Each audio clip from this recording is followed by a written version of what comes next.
Assalamualaikum warahmatullahi wabarakatuh. Perkenalkan, saya Yulia Riduna Brubangun dengan NPM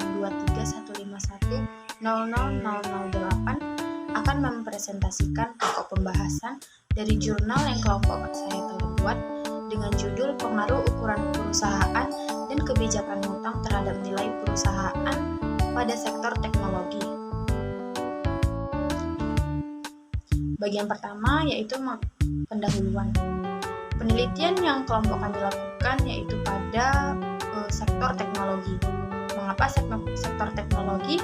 Karena pesatnya perkembangan globalisasi di masa sekarang dapat dilihat dalam bidang yang sangat signifikan yaitu teknologi. Banyak perusahaan-perusahaan di zaman sekarang yang bergerak pada transformasi mengenai bidang teknologi.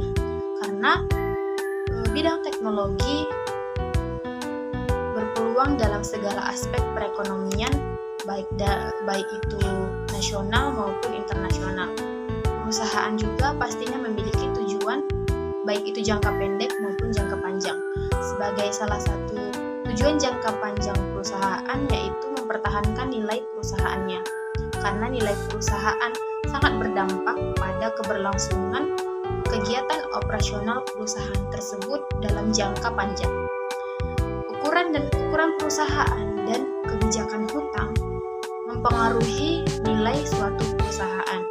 Maka dari itu, kami melakukan penelitian menjadikan ukuran perusahaan dan kebijakan hutang menjadi variabel independen dan nilai perusahaan menjadi variabel dependen. Bagian selanjutnya mengenai tinjauan pustaka. Yang pertama itu ada ukuran perusahaan. Ukuran perusahaan adalah cerminan kondisi keuangan dari suatu perusahaan dan prospek yang bisa diberikan perusahaan tersebut kepada investor. Pada penelitian kami, ukuran perusahaan kami proyeksikan pada rumus size, di mana size sama dengan logaritma natural dari total aset perusahaan teknologi. Yang kedua yaitu kebijakan hutang. Kebijakan hutang merupakan proporsi dari utang dalam suatu struktur modal yang dimiliki oleh perusahaan. Pada penelitian kami, kebijakan hutang kami proyeksikan pada rumus DER, yaitu total liabilitas dibagi total ekuitas. Kemudian yang ketiga nilai perusahaan. Nilai perusahaan adalah ukuran cerminan persepsi pasar terhadap kinerja suatu entitas di masa sekarang dan di masa yang akan datang, yang menjadi daya tarik investor dalam menanamkan investasinya.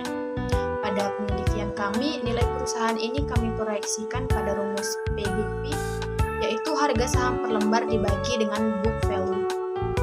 Yang selanjutnya yaitu hipotesis dari penelitian.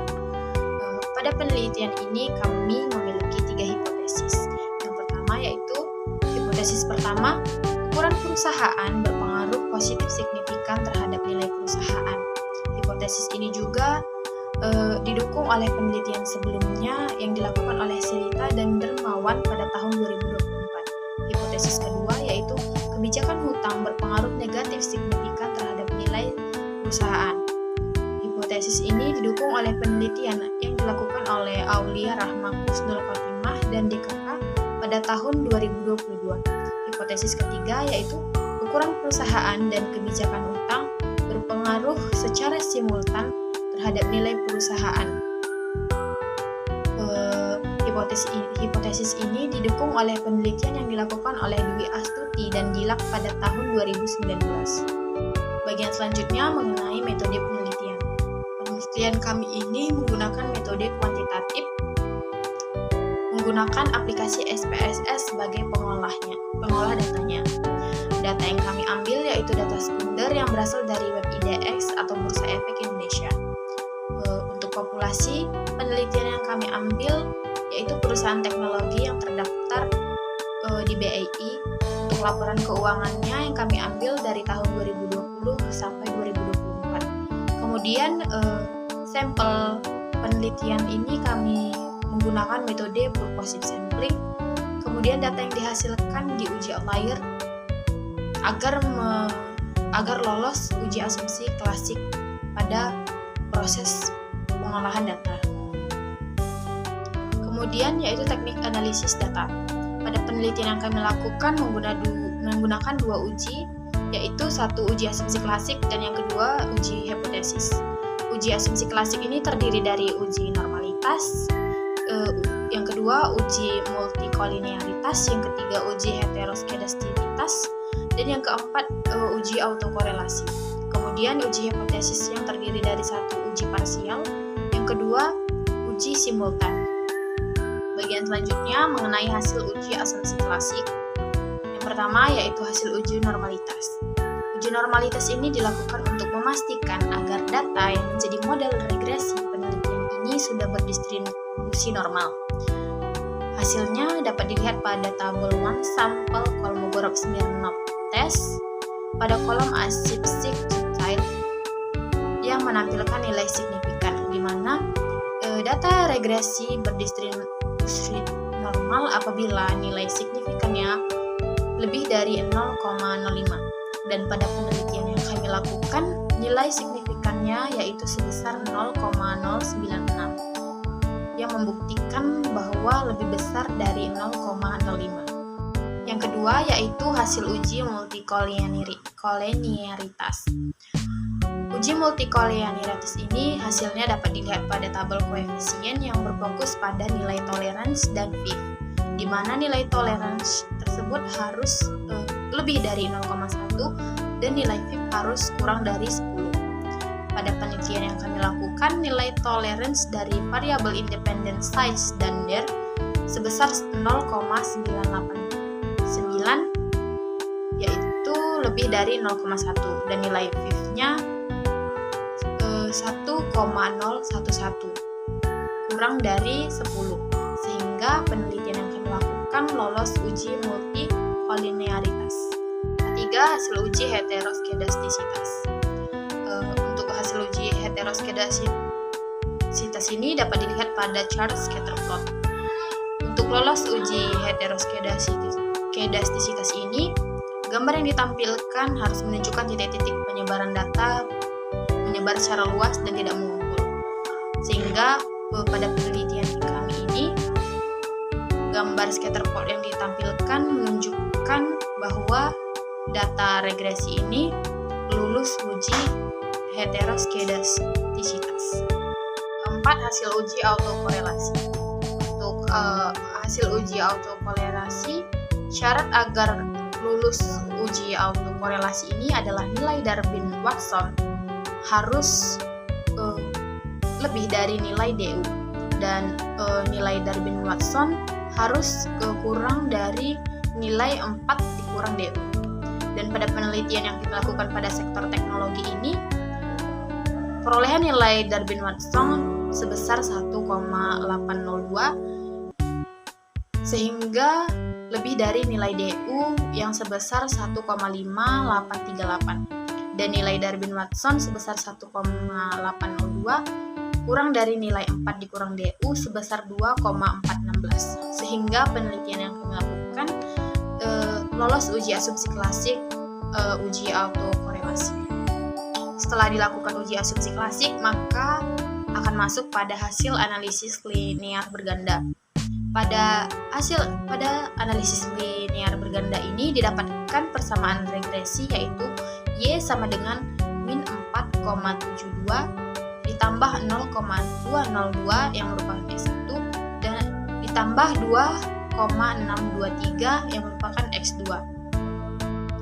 Penjelasan dari persamaan regresi tersebut yaitu nilai perusahaan sebagai konstanta memiliki nilai sebesar min 4,72 dengan parameter negatif.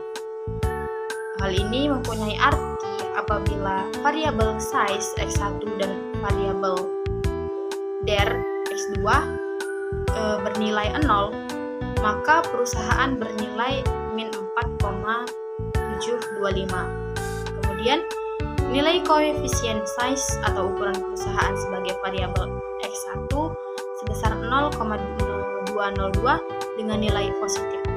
Perihal tersebut berarti apabila size mengalami peningkatan satu satuan, maka nilai perusahaan akan mengalami peningkatan sebesar 0,202. Kemudian, nilai koefisien DER atau kebijakan hutang sebagai variabel X2 sebesar 2,623. Apabila DER mengalami peningkatan satu satuan, maka nilai perusahaan sebagai variabel Y akan mengalami peningkatan sebesar 2,623. Uji hipotesis yang pertama adalah hasil uji parsial atau uji T. Untuk hasil uji parsial ini dapat dilihat pada tabel koefisien yang berfokus pada nilai T dan nilai sig, di mana dari hasil uji parsial yang mampu ditinjau dalam tabel koefisien di gambar tersebut, diketahui bahwasanya variabel size maupun DER bernilai koefisien positif. Size X1 memiliki T hitung sebesar 3,015 dengan signifikansi sebesar 0,005. Nilai signifikan T size X1 kurang dari 0,05, maka mampu ditarik kesimpulan bahwasanya size berpengaruh positif signifikan terhadap PBP atau nilai perusahaan. Sehingga hipotesis pertama yang tadi dijelaskan dapat diterima. Yang kedua yaitu DER atau sebagai variabel X2 yaitu kebijakan hutang memiliki T hitung sebesar 4,309 dengan nilai signifikan sebesar 0,0001. Nilai signifikan T DER X2 kurang dari 0,05, maka dapat disimpulkan DER atau kebijakan hutang memiliki pengaruh positif dan signifikan terhadap PBP atau nilai perusahaan. Yang kedua yaitu uji simultan atau uji F. Uji simultan atau uji F ini dilakukan untuk mengetahui apakah variabel independen yaitu ukuran perusahaan dan kebijakan utang secara bersama-sama atau simultan berpengaruh signifikan terhadap nilai perusahaan yang menjadi variabel dependen. Pada uji simultan ini hasilnya dapat dilihat pada tabel ANOVA yang berfokus pada nilai F dan sig-nya. Dari hasil uji simultan yang didapat pada penelitian kami ini, nilai sig yang didapat sebesar 0,001 kurang dari 0,05. Oleh karena itu, model regresi dinyatakan fit. Dan disimpulkan bahwa variabel independen mempengaruhi dengan dampak signifikannya secara simultan atau bersama-sama berpengaruh terhadap nilai perusahaan. Uji koefisien determinasi ini dilakukan untuk mengetahui seberapa besar pengaruh yang diberikan oleh variabel independen terhadap variabel dependen pada penelitian. Untuk uji koefisien determinasi pada penelitian yang kami lakukan dilihat pada model summary. Diketahui bahwa nilai adjusted R-square sebesar 0,458, maka mampu ditarik kesimpulan bahwasanya sumbangan pengaruh variabel size atau X1 dan DER atau X2 selaku variabel independen terhadap PBV atau variabel Y sebagai variabel dependen dengan cara simultan atau bersamaan sebesar 45%. Dan sisa lainnya sebesar 55% mendapat pengaruh dari faktor-faktor lainnya. Lanjut kepada pembahasan. Pada pembahasan mengenai pengaruh ukuran perusahaan terhadap nilai perusahaan, hipotesis pertama dapat diterima. Pembahasan berikutnya mengenai pengaruh kebijakan hutang terhadap nilai perusahaan.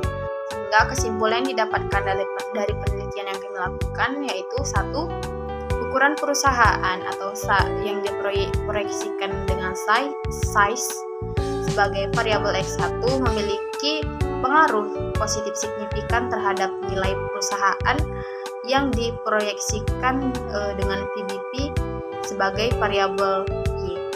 Yang kedua, kebijakan hutang yang diproyeksikan dengan DER sebagai X2 memiliki pengaruh positif signifikan terhadap nilai perusahaan.